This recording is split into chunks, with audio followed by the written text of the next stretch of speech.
Welcome to Relationships Through the Looking Glass. While here in Wonderland, we're going to discuss topics and share stories to help clear up distorted views of relationships. We provide a safe place for balance and honest conversation. While each episode can help all who listen, the focus will be on the community of color. So sit back, relax, and enjoy the conversation. Hey, everybody, welcome back to our next episode of Relationships Through the Looking Glass. I am really ready to get into this topic. So as we know, the third season, we've been focusing on healing and what that looks like and what needs to happen for yourself, but also for your relationships. And today we're going to look at what it means to let go. Letting go of who you were before the healing, letting go of who you were before the personal growth, letting go of who you were before whatever events happened to cause you to take a different trajectory. And then also looking at moving forward and what that looks like for individuals going through the process.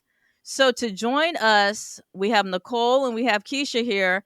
Chris is sick, so we're sending him well wishes.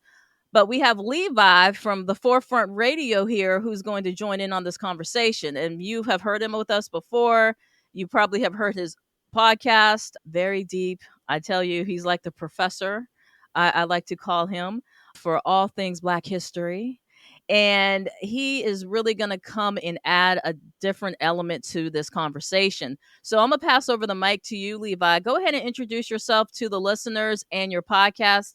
And why do you feel moving on and letting go is so important when you're talking about personal growth? Good, wonderful day, beautiful people. I am Levi. I am the host of the Forefront Radio, where we talk about our beautiful Black diaspora, Hispanic history, Indian history, and we get into discussing a lot of great things. And I want to say thank you to our beautiful sisters for inviting me to this wonderful podcast. To get briefly into the topic, a lot of times men don't discuss their personal, deep, dark situations. So I'm going to get out of my comfort zone. I'm going to join up with the team and really get into digging deep into this topic. And we are so happy about that. And just complete transparency, he's another INFJ. So we might really be getting really deep down the rabbit hole because that's what INFJs do, right, Levi? We can talk for hours about topics and people are like, what? What the hell are they What's talking funny about? was Michelle was the one that put me on to like the personality types because I was just looking into it, and I thought INFJ was just like I don't give a I thought that's what it meant, but I really dig deep into finding out that we are the type that like deep, meaningful conversations. We don't do the hey, what's your favorite color? Hey, what's your favorite movie? We're just like, tell me about your life. Tell me how you are impacted by social issues. Stuff like that. Exactly. We like deep, heavy conversations, and sometimes that freaks people out. But hey, they love us. They love us. We bring different depth to certain situations, and I'm pretty sure we're going to do that in this conversation as well. So we're going to jump over to Nicole first. Let's talk about, in your experience or what you've experienced with other people, how do you handle people from your past coming back when you're working on yourself? In a sense of, well, we thought the old Nicole was more fun. We like the old Nicole better. You did more things better this way and that way. But your priority is working on yourself. So how do you address that type of energy when that happens? Because it does happen when you start to work on yourself. You have people from the past or who like the old you who want you to go back into those behaviors. So how would you address that, or how do you address that when that comes up? Well, hello everyone. So for me, I am the cut off queen. So I don't have contact or relations or anything like that with anybody necessarily from the past, but so I guess you can call it boundaries. I create boundaries with those types of things, with those types of people that have known me in the past. And I kind of equate it to like a whirlwind. And I was trying to find my foundation as far as like who I am, the lessons I need to learn, and what do I need to do to grow. And having those people interrupting my healing, my growth, was distracting. So I found it easier for me to cut those people off before I can communicate with them again. And now it's more, I don't have an urge or a need or even a want to discuss anything with the people of the past. So I really don't relate. I just have an extreme boundary there. What if it's family members though? Like people you can't cut off? If it's family members, then I really don't do anything. I just, they continue to try and pull things from me, and I just kind of shut down and not do it and explain. I do less explaining now of why I'm not doing certain things as opposed to people please and jump through hoops. And so they're starting to learn. Okay. So it's kind of another version of boundaries just through behavior. Absolutely. Awesome.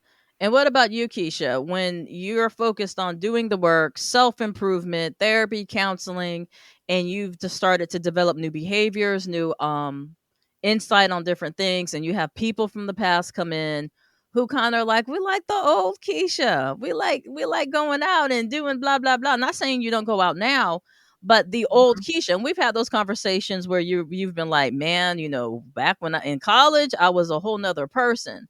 So Right. how do you handle people coming back and kind of wanting you to be who you were after you're doing the work? Well, pretty much standing my grounds. I let them know that, I'm not the same person I used to be. I am working on bettering myself in whatever area that I'm making the necessary changes in. And if they can't respect that, then maybe it's time to cut those folks off. And even when it comes down to family members, I mean, I hate to say it, but I believe the same, for me, same rule kind of pretty much applies too. Not necessarily cutting them off as in never talking to them again, but I think we owe it to ourselves to make the best decision for ourselves. So if it's more healthier for me to limit my interactions with family members or friends who are used to the old Keisha, just so that I don't slip back into that old person, then, I have to do what's best for me. But I will start off first by, explaining where I'm at right now. I'm working on something that I don't even have to go in deep details, but just give them a brief overview so they know, it's not that I'm ignoring you or avoiding you, but, I'm just working on something different now. I've grown from that person. I will at least take the time out to do that. Okay. Okay, that makes sense. And kind of in the same vein with what Nicole was saying too. And Mhm. Levi, you know, our male energy, our masculine energy in this conversation, how does that look? Not giving you the pressure of speaking for every man on the planet, but how does that look in regards to someone coming to you, Levi, and saying, you know what? I liked you better when you were like blah, blah, blah, or you were much more fun when you were this, that, and the other, or just expecting you to fall back to who you were to appease what they want you to be. So how do you handle that from that aspect? Always stay in your masculine frame. What do I mean by that? Your journey of how you conduct yourself as an individual is your growth, your way of aligning with the creator of all things. And when you're in a position of transitioning and bettering yourself, you have to always give the creator the control to guide you and direct you in the way that you should go. There's actually a biblical principle about that in the book of Proverbs, one of my favorite books in the Bible. In Proverbs chapter 3, I think it is. Let me see. It Again, in says INFJ this. mode, y'all. Come It on INFJ now. mode, says, right? You trust hear in the the Lord pages with turning. it says, trust in the Lord with all your heart and lean not into your own understanding. In all thy ways acknowledge him, and he shall direct your path. So when I Right. realized that the creator of all things knows his creation, we got to trust that the creator will guide us in the way that we should go. So me understanding that now, I didn't understand that in the past. In the past, I was like a motorcycle riding, badass, smoker, drinker, just chill dude that just didn't give a damn about nothing, right? And I find it interesting because now I'm in a different state of mind where I have an interest in Black history. I'm bettering myself. I'm becoming a podcaster, an author, worked in the medical field for 12 years or so. And the old people that I used to hang around in like the bike clubs and the party sector and all of that in Miami, they were like, yo, what happened to you? Like, dude, you was like party dude, got, all these different people that's trying to get at you and blah, blah, blah. And I was like, yo, that's not me. I don't even know who that is. That's a totally different person. You know what I'm saying? So I say all that to say, when you as a man, you're trying to better yourself, mind, body, spirit, you're gonna get people that are shocked. They like, hold up, this dude is strange to me. Hold up, this strange to me. They are completely, yes, you have to. There's no like, okay, every 7 years they say, right, a person transition into something else. So, that little BS that we used to write on our yearbooks when we were kids and stuff. Oh, don't change for nobody. BS. I call capping. Because we Definitely. always change. We always Right. change. So when you finally adapt to that change, you just got to move forward and just keep it. Keep what you're doing. Do what you do. Absolutely. Absolutely. And the same situation too, when I'm just listening to everybody else who spoke already in relation to just you have to establish the boundaries, number one. And number two, you have to be okay to walk away.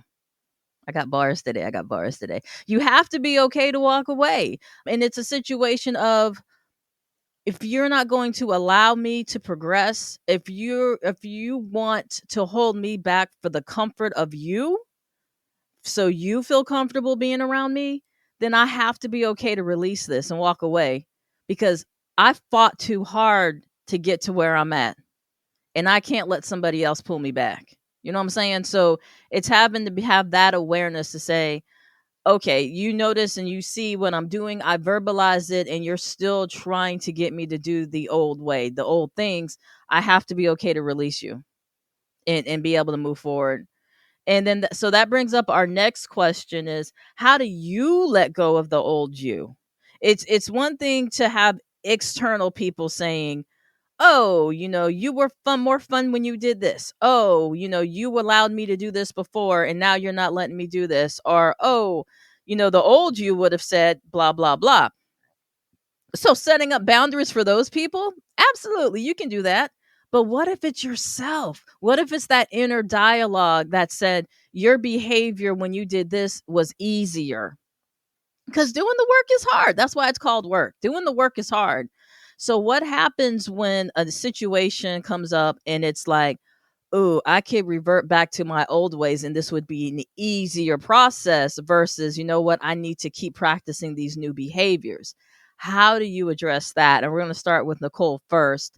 How do you address when you're the inner voice saying, you know what, it was funner doing this, or you know what, it's okay to go and get some drinks until you black out. It was fun. So how do you address that when it's coming from you? For me, it took like outside relationships for me to be more aware of my behavior. So when I was saying, oh, I can't stand it when that person doesn't call me back. And then I'm like, wait a minute, I don't call everybody back either. Hold up. So it was like the uncomfortableness of the outside people showing me my own issues. One. Two, it took some self awareness to say, hold up, I do those behaviors. And then three, I had to be reflective and figure out why do I do those behaviors? So once I figured out, and you all know me, do a deep dive into a particular emotion to figure out why I'm feeling this and what do I got to do differently. In my mind, when I see or feel myself falling back to those old behaviors, I'm not allowing myself to grow. So for example, if I feel an urge to call an ex, I'm saying, wait a minute, you are not growing if you contact this person. So I, being who I am like, well, I'm not going to call this person because I would like to grow for myself. So that's a behavior that will pull me back. And nope, it's for me to grow, even though it might hurt or something like that. Another, situation might hurt, ooh, I really want to, I don't know, eat this donut or whatever. But for my growth, it's necessary that I don't. So that's kind of how I mentally trick myself into not reverting back to old behaviors by telling myself it's not allowing myself to grow or evolve. Perfect, perfect. And that makes sense. So it's kind of like that inner dialogue that's talking to you, you're talking right back to it. And like, no, we're not doing this. We're not doing this. Right. What And it's about also yeah. maneuvering with, more of a level of awareness. It's less of everything is outside, it's your fault, you do this, you do that, and more inside of like, why am I making these choices? And taking responsibility for my choices and making better choices. Absolutely. Absolutely. And you, Keisha, the same question. It's kind of easier when it's an external element where you can cut them off, set your boundaries, don't answer the phone. But what if it's your inner voice trying to get you to say, "Oh, it's easier when you did this," because that's what you know. You know what I'm saying? How do you talk to how do you work with that when you're your worst critic, your worst enemy? I would say evaluating the pros and cons. It's a tool that I use with a lot of my clients called the T chart. And this is when you're looking at the pros and cons of your actions. And sometimes you have to look at those pros and cons, and you don't have much time to think about it. It's like 2 seconds, we need to be making a decision. 3 seconds, come on. Less than 5 seconds, we need to have a decision on what you're going to do. You're going to go left or you're going to go right. So for me, it's evaluating the pros and cons of it. It's also looking back to where I have been working on changing from being the old person, the old Keisha in a particular area. And when I slipped back into being that person, how did it affect my life at that point? And so when I think back to that, it helps me to not slide back into, like, for instance, when Nicole was saying, contacting an ex or something like that. How did that work out for you? Well, do you actually want to make that mistake or another mistake again? So just understanding that the old me is behind me for a reason. So if that part of me was the best, was me being the best version of myself, then I would still be that person. So just pretty much in a nutshell, evaluating the pros and cons of it. Okay. Okay. And that makes sense. And Levi, so we're coming back to you.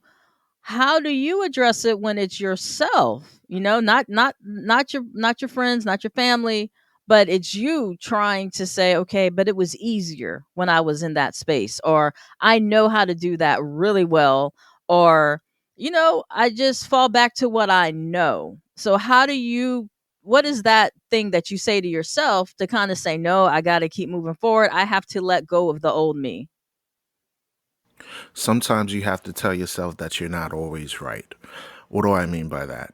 You remember that song from Ghetto Boys called "The My Mind's Playing Tricks on Me"? I don't Yes, know if yes, y'all of remember that song. You course. go back About and to get drop a a clip of beat. that track.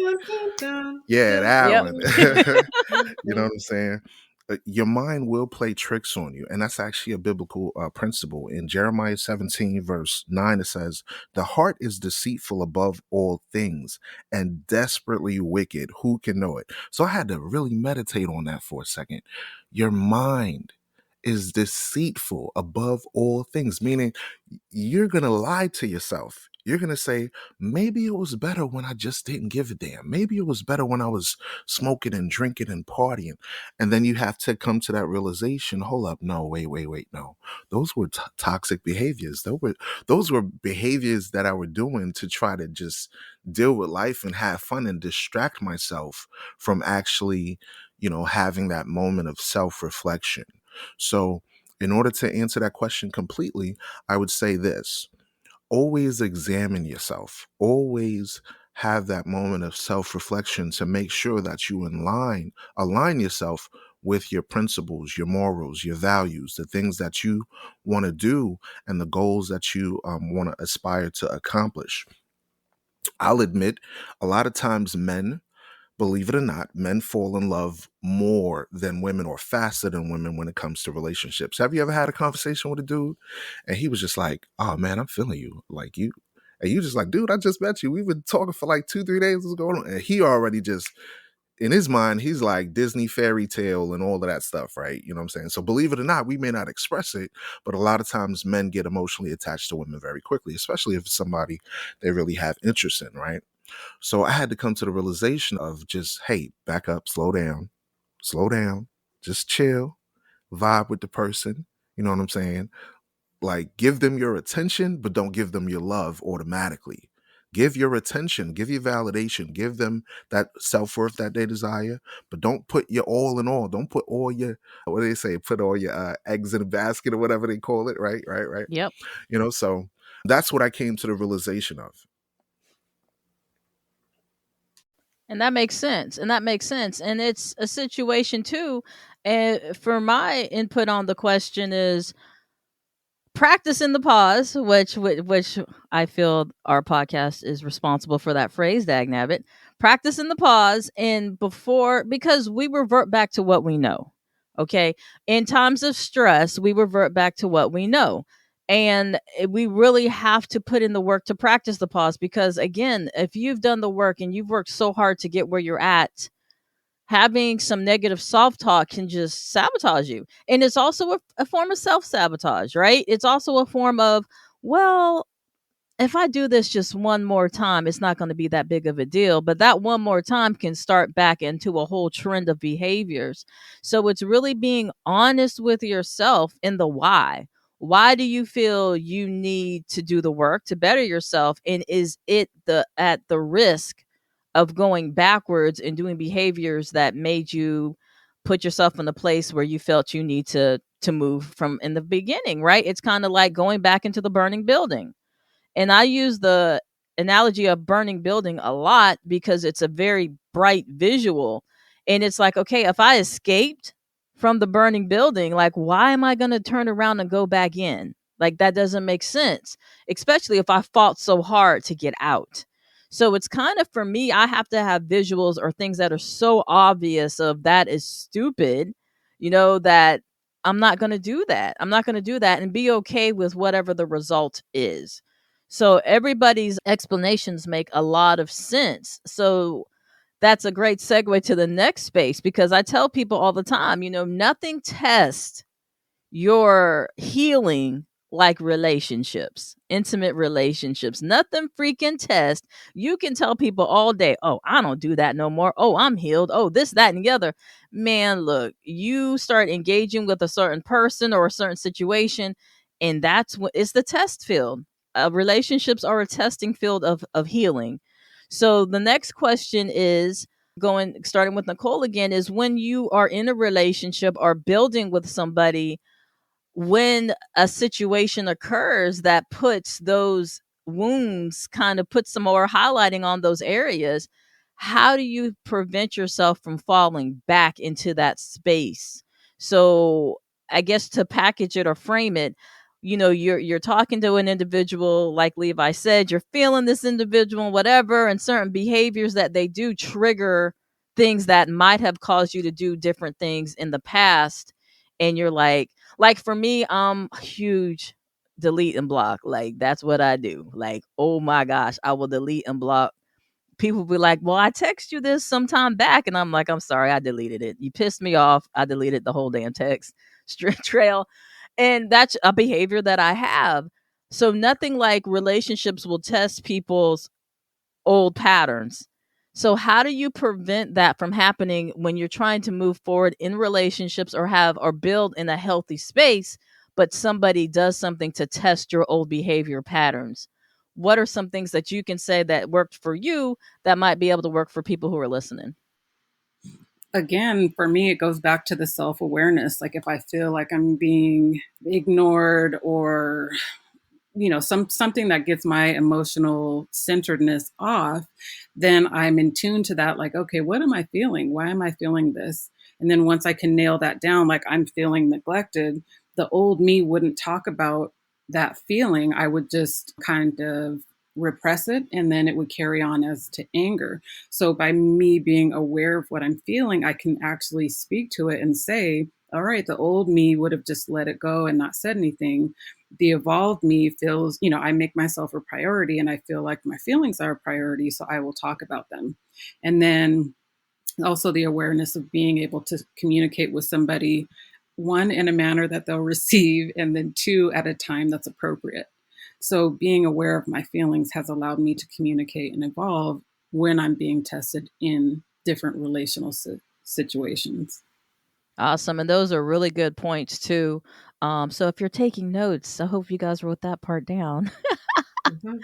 And Keisha, so again, nothing tests you like relationships. So when you're dealing with certain individuals and they do something, like how do you prevent yourself from falling back into some old behaviors that you have healed from or you have are working on healing from? What are some things that you do that might be able to help others? Be mindful, be attentive. Sometimes you just have to walk away. I think you don't have to respond to everything. I'm also big on blocking people as well. So, and I sometimes, and I know I just said, you don't have to respond to everything, but if you really do feel the need to respond, block before you can even hear what they have to say back in return. I've done that too, just to protect my positive energy and not letting negativity come in. So, pretty much just to add on to what Nicole said, that's Having what an I've awareness, having an done and awareness. would encourage others to possibly try doing this too. Okay. All right. And Levi, same question for you. When you're going into a relationship or in an active relationship, in a steady, solid relationship, when sometimes things occur with your partner that will trigger you're needing or feel that you need to fall back into old patterns, right? Sometimes people can just be a huge trigger, right? And you're like, I don't want to be that person anymore. How do you address that for yourself? How do you take the relationship and whatever those triggers are and prevent yourself from falling back into some of your old patterns and behaviors? I am glad that you have me last because it's about to be story time. Story time. It's about to be story time. I had to realize, like, the moral of the story, I'll tell you the moral of the story right here, but then I'll get into the story. The moral of the story, and this is advice that men can take as well. Stop being Mr. Nice Guy, okay? Stop being Mr. Nice Guy. All right, here's why. All right, so I had to do a moment of self reflection, and I had an epiphany this morning actually from a dream that I had, right? And the epiphany goes to the nature of this. I had to think back on my past situations, past relationships, how I interacted with people. And I realized I have a rough exterior, but I'm like, once you get to know me, you're just like, yo, this dude is a beautiful person, real nice, real kind hearted, just a good overall dude, right? Stop being a nice guy. Here's why. I recall back when I was 15 years old, right? At my 15, I turned 15 in February and it was my birthday party. And this young lady that I was dating was like, I have a secret to tell you. I'm like, what's up? She's like, I think I'm interested in your friend. I'm like, what? You telling me that on my birthday? Hold up, wait a minute, huh? Oh, damn. And then I fast forward to age 17. I got to know, no, yeah, age 17 to age 18. I was talking to a coworker that was like, yo, I got a sister that lives in New York. Maybe you should, holler at her. And I was just like, New York, I don't know. It's a long distance kind of thing. Maybe. So I'm like, okay, cool, whatever. Being that nice guy, not saying no, being Mr. Nice Guy. I was like, all right, cool. Yeah, we'll talk. So ended up talking to this lady, older lady, real nice, real cool. Had a conversation for like a year. Finally went in and flew out to New York to meet her, hang out, had fun, really good time, whatever, whatever. Then turn around, I'm flying back from New York to Miami, and I find out, oh yeah, guess what? Oh yeah, she's cheating on you. I was like, what? Wait, hold on, wait a minute. We had this moment where we discussed for over a year being in a relationship, being together.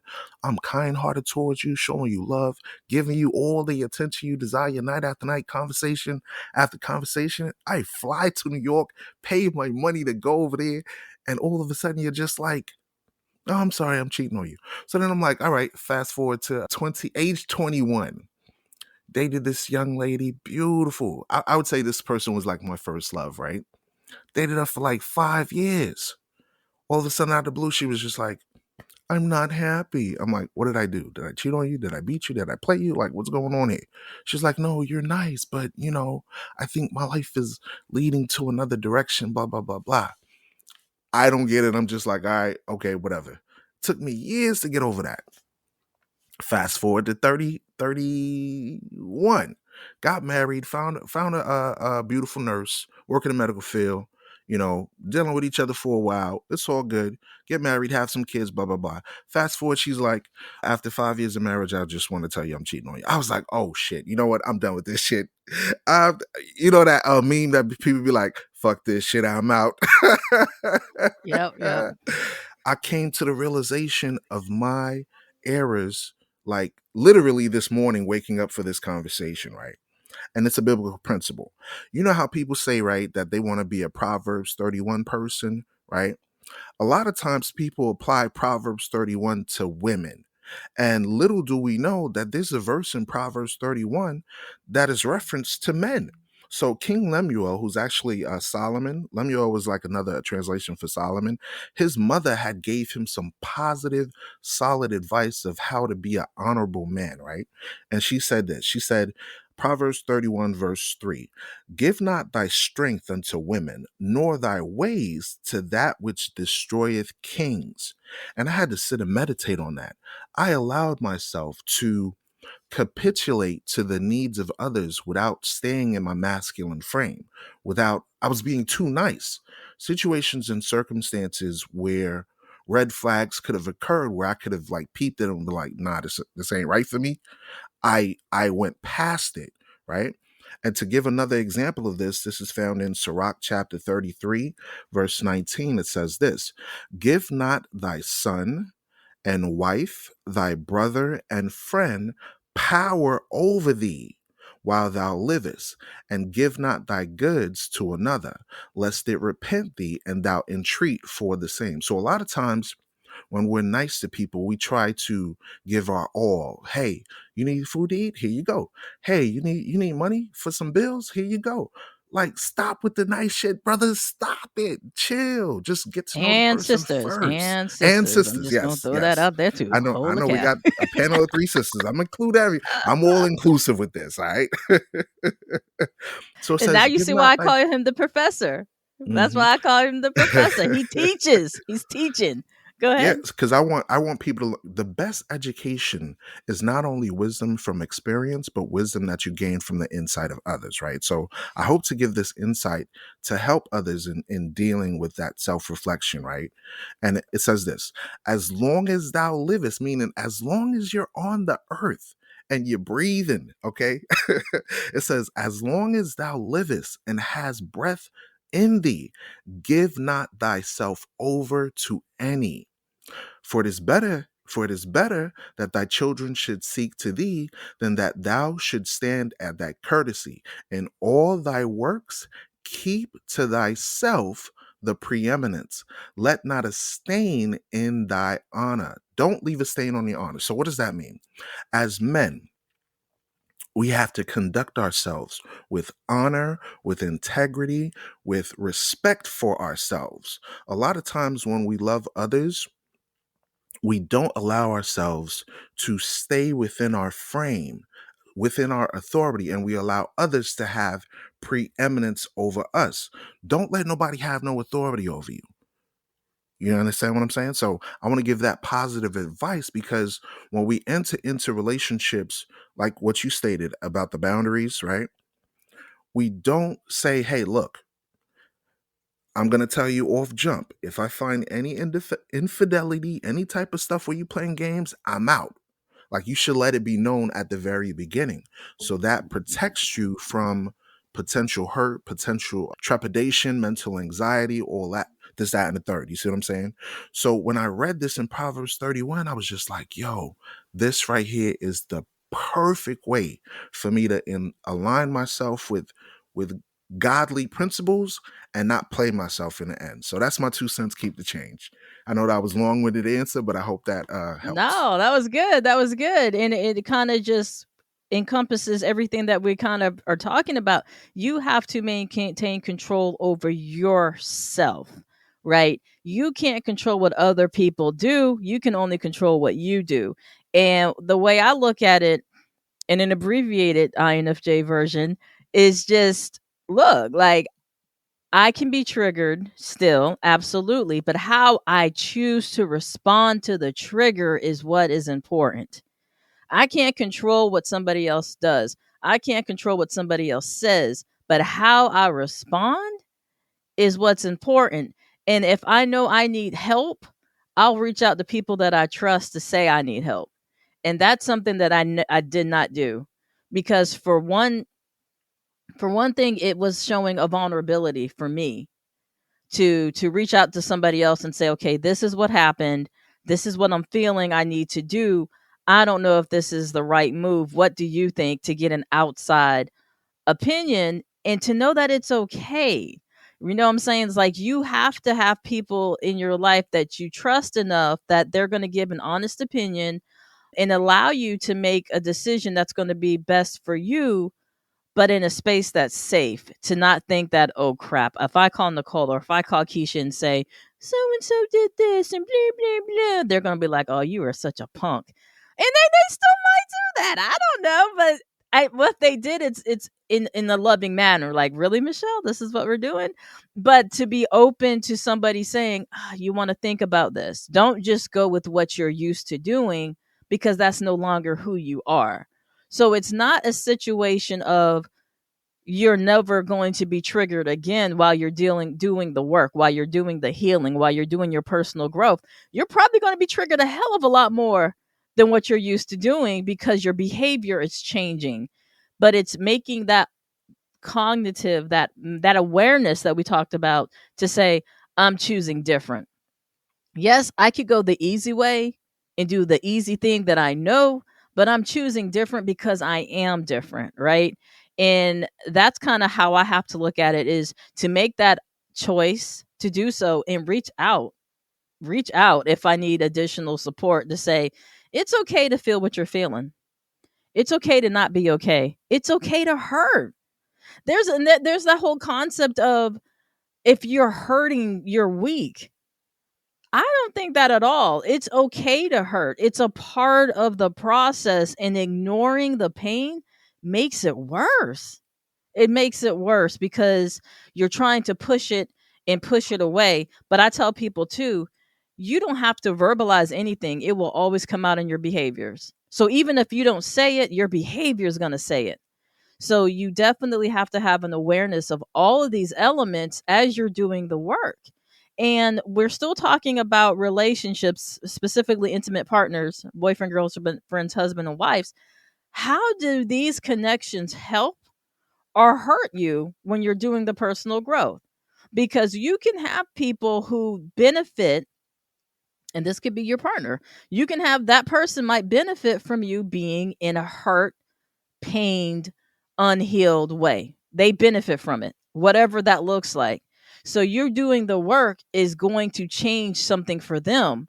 So now it's a situation of, well, I don't need you healing. I don't need you getting better because that's going to change what I got going on. And I don't want that. So going to Nicole first, like, what would your suggestions be for people who are in relationships with individuals who benefit from their toxicity, who benefit from their pain, who benefit from their unhealed state, but they're still trying to do the work, but their partner is sabotaging it. And they want to stay with the partner, but the partner sabotaging the progress. Great question. But first, I wanted to go back to something that Levi said about don't be nice.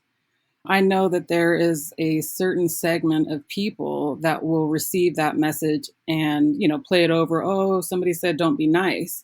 What I heard from what he said was, don't be nice and compromise yourself. When your niceness compromises who you are, what you stand for, your beliefs, that's how cut it off. That's not being authentic to who you are.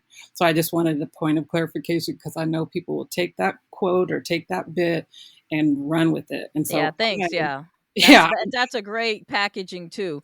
And exactly what Nicole said. He's not saying don't be a decent human being. He's saying don't freaking take yourself as a sacrifice to make somebody else feel good. So absolutely. Absolutely. And then second, regarding the how can an intimate partner help or hurt the development, I have learned that in relationships or relating, specifically because I'm not male, I've learned that males and females also need a safe space to explore whatever it is that they're going for. So make sure that you're growing with this other person in a safe container to explore, like, did I handle that situation right? How could I have better handled it? Blah blah blah. And then two, know that we all have kind of like a trauma lens. So when we're looking at situations, we're looking at it through our own life experiences. So when you are in a relationship with a person, that other person also has their trauma lens on. So creating a safe space is the ability, one, to take off your trauma lens and be okay with being seen. But then two, also being able to explore, how did somebody else view the situation? How, like, because of my experience, I received it like this. Because you experienced your life experiences, you received it like that. And then come together so that way there's a safe understanding of the situation, communication for one, and then two, so that way you can both know that you're coming from a positive place, positive intent. Because if one person is feeling slighted or put down or belittled for sharing their experience, one, it creates an unsafe environment. But then two, you are no longer going to want to share and open up and be vulnerable. So I think another person, in what I would create in a relationship, would be like a safe space for a person to explore what they're going through, a safe space to communicate and be open and be vulnerable. And I think somebody else would be doing the same for me in a relationship. Absolutely. And that phrase that we like to use here, safety. Safety is so important. When people don't feel safe, it shows. It shows. Some people start withdrawing, some people will stop talking. Definitely safety is a huge piece. So thanks for sharing that, Nicole. And Keisha, what about you? When you're talking about a dynamic of individuals in a relationship and one person is really trying to do the work to heal, but the other person in the duo is really sabotaging the situation or making it easy or purposely triggering this person to go back into behaviors that they're trying to work away from. Well, I'll say this. I've always wondered if this have been the cause of a lot of relationships ending, especially when you see couples who've been married for over 10 years, and then it's like, hey, this is not, we've grown beyond each other, this is not working for us. I've always wondered if this have been the cause. One of the causes would, providing therapy to couples in the past, I've seen this several times where the opposite person who's not going through the healing, and they may not need to go through the healing. Maybe they didn't go through the same traumatic experience the other person went through, but they fell in love with that unhealed person. So as that person begin to heal, that person is not as attractive, like they used to be. They're not as into that person because this is a totally different person.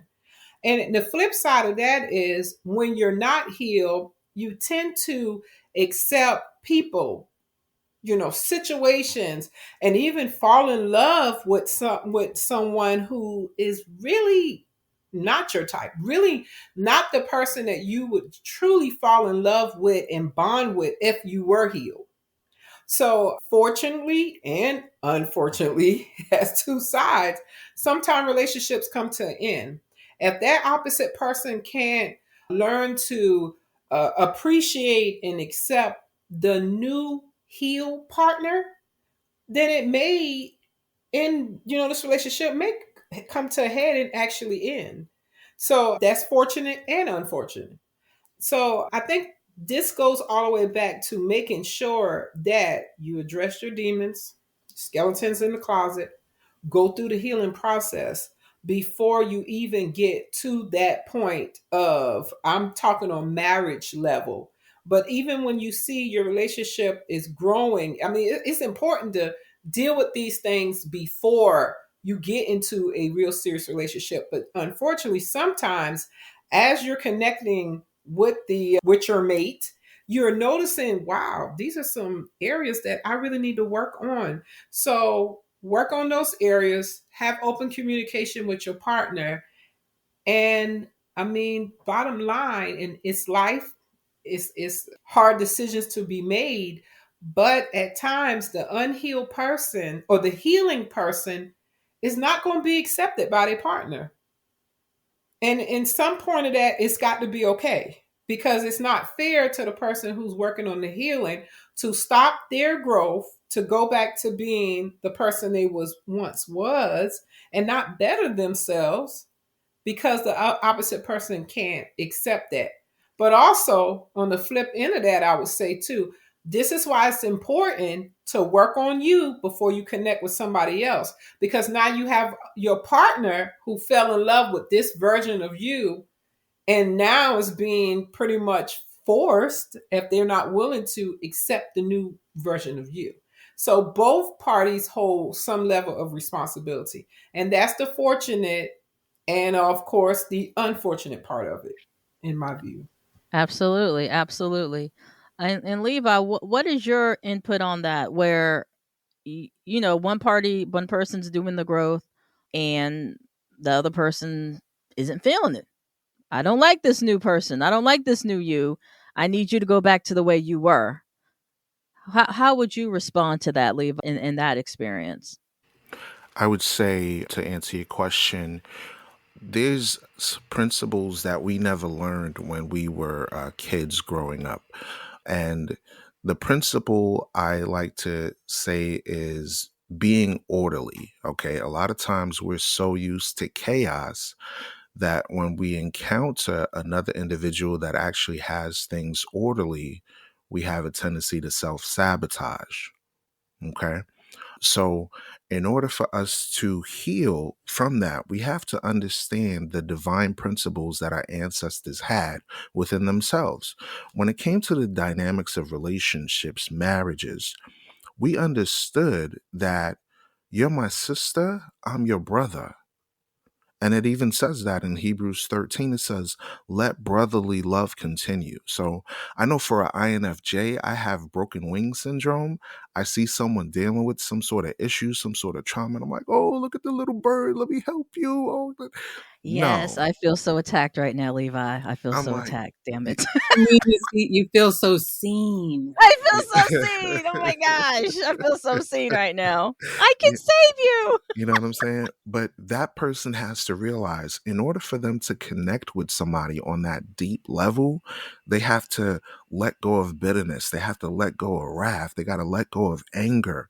They got to let go of clamorous behavior. They got to let go of gossiping and slandering people, evil speech. You know what I'm saying? And learn what it means to be kind hearted, to be tender hearted, to be forgiving of others. You see what I'm saying? Just like the Son of God dying on the cross for us, we gotta forgive others. Like how the greatest man to walk on the earth is just like, yo, they killing me, but yo, forgive them. Don't kill him, God. Tell him, yo, don't kill him, forgive him. You know what I'm saying? We gotta have that same type of mindset of, look, the Bible says marriage is honorable.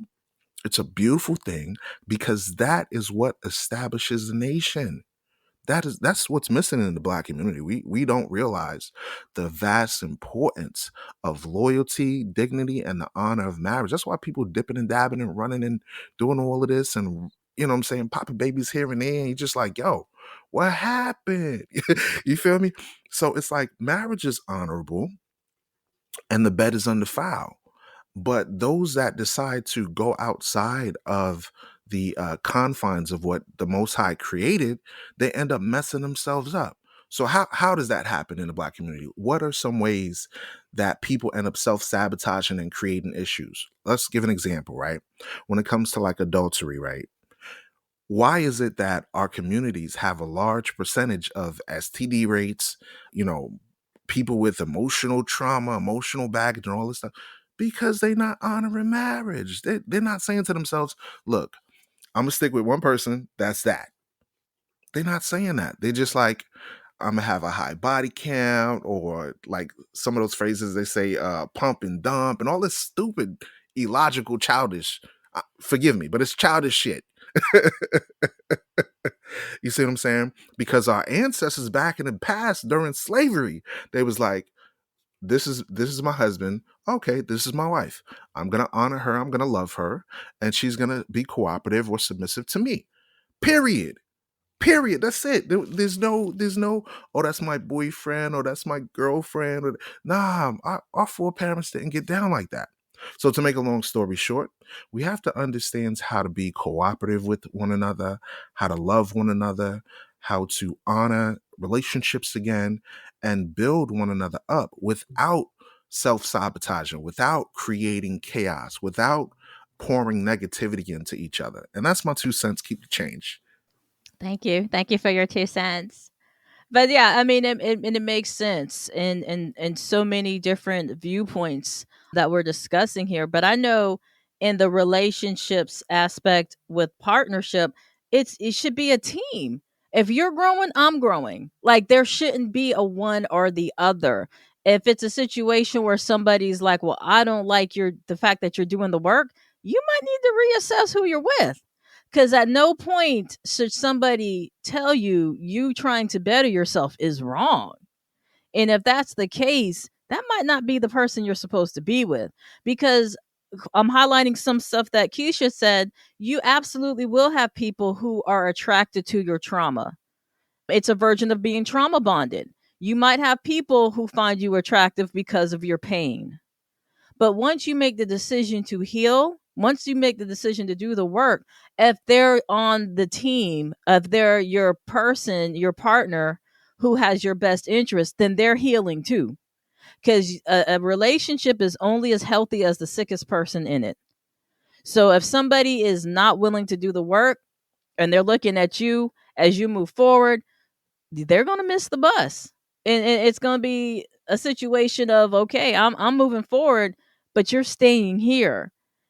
And everybody should always want to move forward. You should not be in a relationship where you're like, you know what? We met 10, 15, 20, hell, 3 years ago, and we're the same people we were when we met. That's not healthy. That's stagnant energy. And there's no benefit in that other than being where you're at. If you're talking about advancement, if you're talking about supporting one another, then do that. You're a team. So it really comes down to what you're desiring in a partner. If you're desiring stagnation, if you desire to meet the person and they're the same person they were when you met them 5, 10 years ago, hey, I guess that works for you. That's definitely not for me. And I'm also a firm believer that you can do the work together. Personal growth is an ongoing situation. There's not going to be a day you wake up and say, "Oh, I'm perfect. Everything's good." It's ongoing. So are you going to meet somebody when you're in the perfect state? No, because you're never going to be perfect. You know what I'm saying? So it's a situation of what issues are worth your time and effort to be a part of in this situation. There's some behaviors that I can rock with and we can work on this together as a team, but there's some situations where I can't. Abuse is one of them. That's not going to be an element in my relationship that I'm going to allow. Drug and alcohol abuse, these are different things that are my non-negotiables. But other things that we can work on together, then let's work on it together. The issue comes when it's one person doing the work and the other person sitting on the sidelines watching. There has to be reciprocity. There has to be a team player effort, and there has to be, okay, if you're going to do the work, then we're doing it together. And that kind of highlights to what Levi just said. It's a unity. It's not separation. So if you do find yourself in a relationship where you're doing the work and somebody's sabotaging that or telling you what you're doing is stupid, or they don't like the new you, the healed you, then that should be an indicator that you might want to reassess who you're with. Who you're with.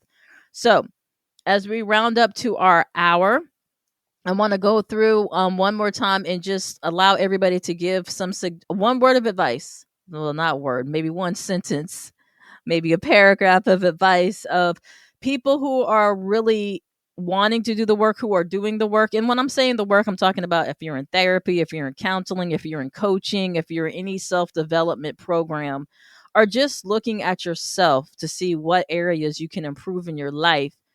What's some encouragement that we can give listeners who are doing that? So I'm going to start with Nicole with her words of encouragement, and we'll go through with Keisha and Levi, and we'll let Levi know where you can find him when school's in session over on his podcast, and we'll close out the episode. So go ahead, Nicole, and whatever words of advice you can give people who are doing the work but are running into some issues where people are kind of like, we like the old you, we like the old you better. Well, I was inspired by Levi using the word self sabotage. Self sabotage is an indication of somebody not feeling worthy of something. So if you're able to reflect on your behavior and you recognize that you continue to self sabotage situations, then take a look at that and figure out, why are you feeling not worthy of the situations that you're self sabotaging? That's one. And then two, in order to do that, you got to increase your self awareness. You got to be reflective inward. So I encourage you to take a look at yourself and do the work. Absolutely. Absolutely. And Keisha, what are some words of advice you can give to people who are doing the work and they're running into possible people trying to have them backslide and fall back into old behaviors? I would say continue to focus on your journey. Do what's best for you. And sometimes this might be the first time a person may choose themselves in a situation. First time, always being considerate of others over their self. So make yourself a priority, do what's best for you, and continue on your journey. And I think make it to the end of this journey. I think it'll be a beautiful place for you. But be encouraged. Awesome. Awesome. And Levi, what words of advice can you give individuals who might be listening, specifically men who are doing the work, working on themselves, but are running into some pushback from people in their life? What would you tell them? I will give the advice that our forefather King David told King Solomon. Before he died, he said to his son, I go the way of all the earth. Be thou strong thyself and show thyself a man. Show yourself to be a man. What does that mean? Does that mean playing video games, watching Xbox, chasing skirts? No. What that's going into is keeping the commandments of the Creator. So my advice would be, dust off your Bible. You know, it is Black History Month. Read the greatest Black history book ever created on the earth, known as the Bible, because there's deep things that are in there that will fascinate you. You'll gain wisdom, you'll gain insight. Because think about it. Everything on the earth has an instruction manual. When you go in your car, there's a little instruction manual there. When you try to set up a shelf, there's an instruction manual. So you think there's an instruction manual for people? Yeah, it's called the Bible. So go ahead and wipe the dust off that thing, man. Read that thing, gain some wisdom and knowledge, and you'll know how to conduct yourself properly in this world. Awesome, awesome. And my suggestion would be, find a team. Find your team. Somebody or people who are going to support you, people who are going to listen, and not listen to respond, but listen to hear you. Somebody or people who are going to provide a safe space, who are going to say, okay, check you when you're not doing something right, call you out on your blind spots, but also celebrate it when you are doing amazing. And even when you're not doing so amazing, you have to have people who support you and who are wanting your growth just as much as you are. So check that out. Find out, look who's around you. Look who's around you. If you're doing more for everybody than what you're getting, you might want to check your circle. It's really about who you surround yourself with that has an impact on how successful that growth is going to be. So definitely look at who you find closest to you and how they're feeding you. Are they feeding your wounding, or are they feeding your growth? Because there's a difference. There's a difference. And as we close out, Levi, tell them where they can find you and what amazing things are going on. I know you're a part of the 30-day challenge and everything. So let everybody know where they can find you and your amazing teachings that you put out often. So yeah. Appreciate the love. I want to thank you all for inviting me to this podcast and sharing my thoughts and everything. Love you all. I am Afiel Levi, the host of The Forefront Radio. The Forefront Radio talks about Black history from a unique perspective. We go dig deep into history, we dig deep into the Bible, and we expose the fact that we have been deceived by white supremacy through religion, through education, through science, and all these other things. You can learn this at The Forefront Radio by going to anchor.fm/the forefront, TheForefront. We're part of the 30-day content creators of color. We're in season 2 this Black History Month. We're getting into talking about different Black history topics, social issues, and history we don't know when we're in the States. Right now, we had a recent episode about the East African slave trade, dealing with how the Arabs were actually involved with the slave trade and scattered our people all the way from Northeast Africa all the way to India and China. And shoot, most people don't even know that happened. Black History Month, we just know Rosa Parks, MLK, Malcolm X. We throw the fist up and then we put it back down and be like, we don't know nothing. So, we are digging deep into that and discussing that. If you want to follow me, you can look me up on IG. It is The Forefront Express. On Facebook, it is The Forefront Media. If you want to email me for some suggestions, some hate mail, whatever you want to do, hit me up on the forefrontblackmedia@gmail.com.